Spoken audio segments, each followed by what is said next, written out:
strength and conditioning recovery workout for you. We're gonna do a little warm up first, so nothing needed for the warm up. We just got back, we're gonna do a 200-300 meter run. So hit that run just like we normally do, just to get the heart rate up, like we normally would in class where you get in the rowers for a few minutes. Do that running, do step ups, do jump rope, do jumping jacks, get something that gets your heart rate up. And then we're gonna come back in. We're gonna start with lunges with that Samson stretch in there. So Samson lunges forward. So each one you're reaching up and back. Give yourself a 1 or 2 second pause in the bottom of each one, just to hold that stretch.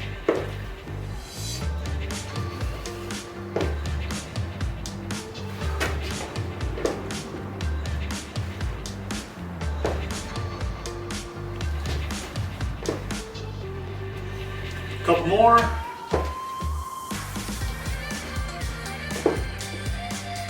And then let's go to air squats.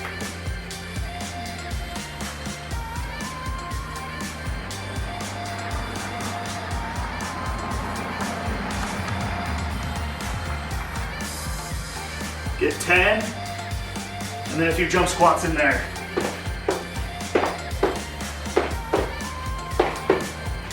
Good, all right, let's hold in step stretch now.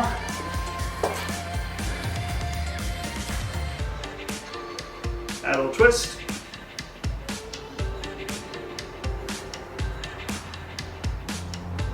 And switch.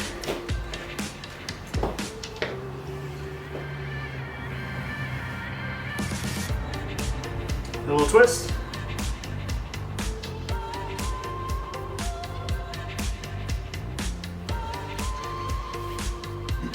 And let's go into tall plank.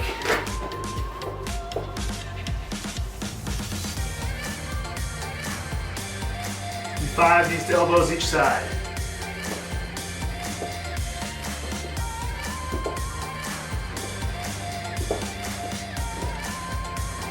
And we'll press back to downward dog.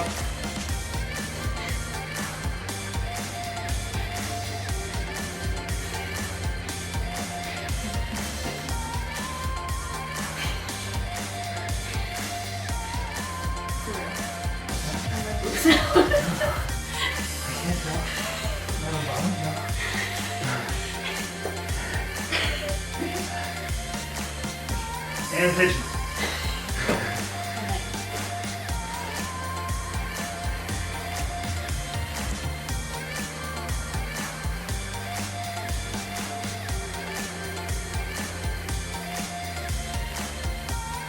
Switch.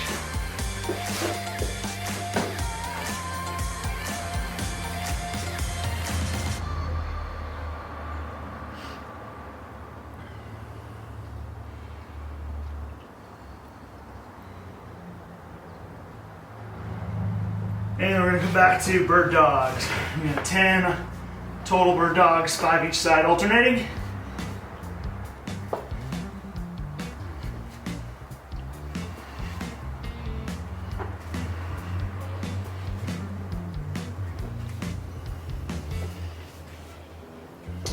And back up.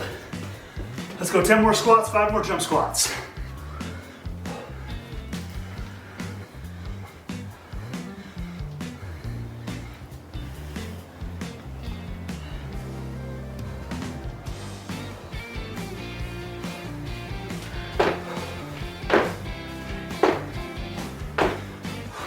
Good, all right.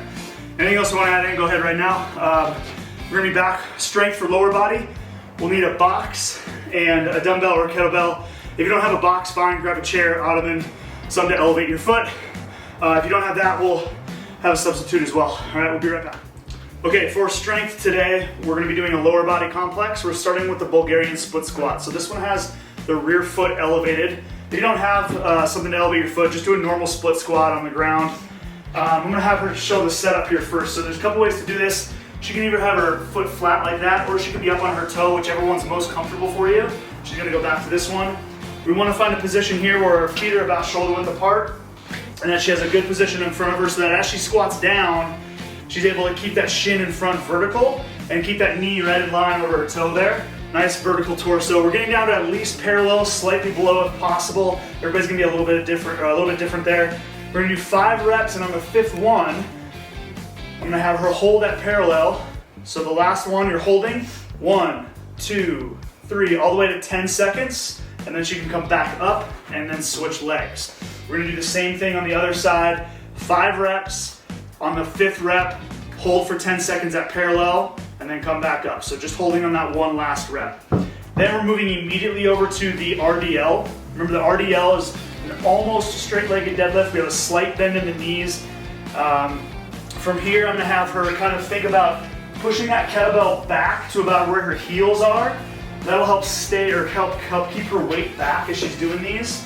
So she's thinking, go ahead and come back up, do them at full speed for me. Good. And then I'm gonna have her slow down the tempo now. 1, 2, 3, and back up. So we're gonna do 10 reps at tempo just like that. You guys can see she's just tapping the ground, driving her hips back, keeping a nice flat back there, staying on her heels, okay? 10 reps there, nice control, 3-second down and back up, and then rest 60 to 90 seconds between rounds or whatever you need there. We're gonna do 4 rounds of that, and then we're gonna come back for conditioning today. We have an EMOM, and all you'll need is a dumbbell or a kettlebell for that part. All right, finish up those 4 rounds, start the video back up for conditioning. All right, conditioning today. Every minute on the minute for 15 minutes. You have 3 different exercises, so that means a total of 5 rounds at each different station. So this one is set up so once you finish that amount of work, you're gonna have the rest of that minute to rest. So the first exercise is gonna be 10 clusters. A cluster is the combination of a clean and a thruster. So I've got her holding a dumbbell in front. She's gonna go down to about mid-shin in a kind of a squatting position, hips are below the shoulders. She's gonna bring the weight back up to the hips, jump, catch, into a full squat, and then drive up overhead.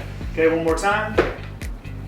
Good, making sure that we catch into a full squat, drive the weight up into that fluid movement all the way, one movement up overhead there.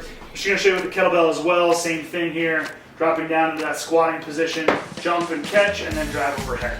All right, 10 of those, or if you prefer, go ahead and do, if you want a little bit more challenge, go ahead and do 5 single arm on the right, and then 5 single arm on the left for that minute. All right, next exercise is the loaded toe touch or loaded V-up. So she's gonna have the weight, kettlebell or dumbbell is fine. Legs are up high. She's gonna be pressing that weight right up to touch the toes. 10 reps, all right? Last one, the Bodyweight Man Maker. She's gonna start standing tall. She's gonna drop to a full burpee, come up to a tall plank, shoulder tap each side, jump, and then jump and extend at the top. Make sure you get that big jump at the top. Show us one more time, Jordan. Do 10 more for me. Plank, shoulder taps, jump and catch, all right? You're gonna do 6 reps of those every minute. So minute 1, 10 clusters. Minute 2, 10 V-ups or weighted toe touches. Minute 3, 6 Bodyweight Man Makers. Check the description below if you have questions about that, let us know. 15 minutes long, and then we'll be back here for our recovery. All right. All right, back now for recovery. Hope you guys had fun with that EMOM there. We're gonna start with just the cat-cow. So we're working through our upper back and shoulder area a little bit on this one. So cat-cow, remember all 4s, reaching up with that chin, pressing your chest through towards the ground, and then driving everything back up slowly and tucking your chin in that other position. Do about 5 to 10 reps each round of this. You're probably gonna do a couple rounds of this cool down today. All right, we're working through that upper back area, that thoracic spine. Second one, you can do it if you have a foam roller, great. If not, you can do it without. We'll show you both. Thread the needle. So this is without the foam roller. She's gonna reach that arm through. You can do this as reps if you want, just kind of trying to get further each time through. And then if you're gonna add the foam roller, she's gonna put that on the side of her body out here and use that to help drive her arm a little bit further. All right. Thread the needle, hold for 30, 45 seconds on each side, each round. And then this last one here, frog stretch, opening up the hips a little bit. We're gonna have the toes pointed out wide if you can. If not, pointing them straight back is fine. Knees are wide, hips go back slowly. And she's gonna kind of push back into that. You're gonna feel this right through the middle of your hips there and in your ankles. Again, holding this one for about a minute on each side. That's gonna do it for today. Spend a good 5 minutes or so on recovery stuff, so probably getting a couple rounds of that in, and that's it. Nice work.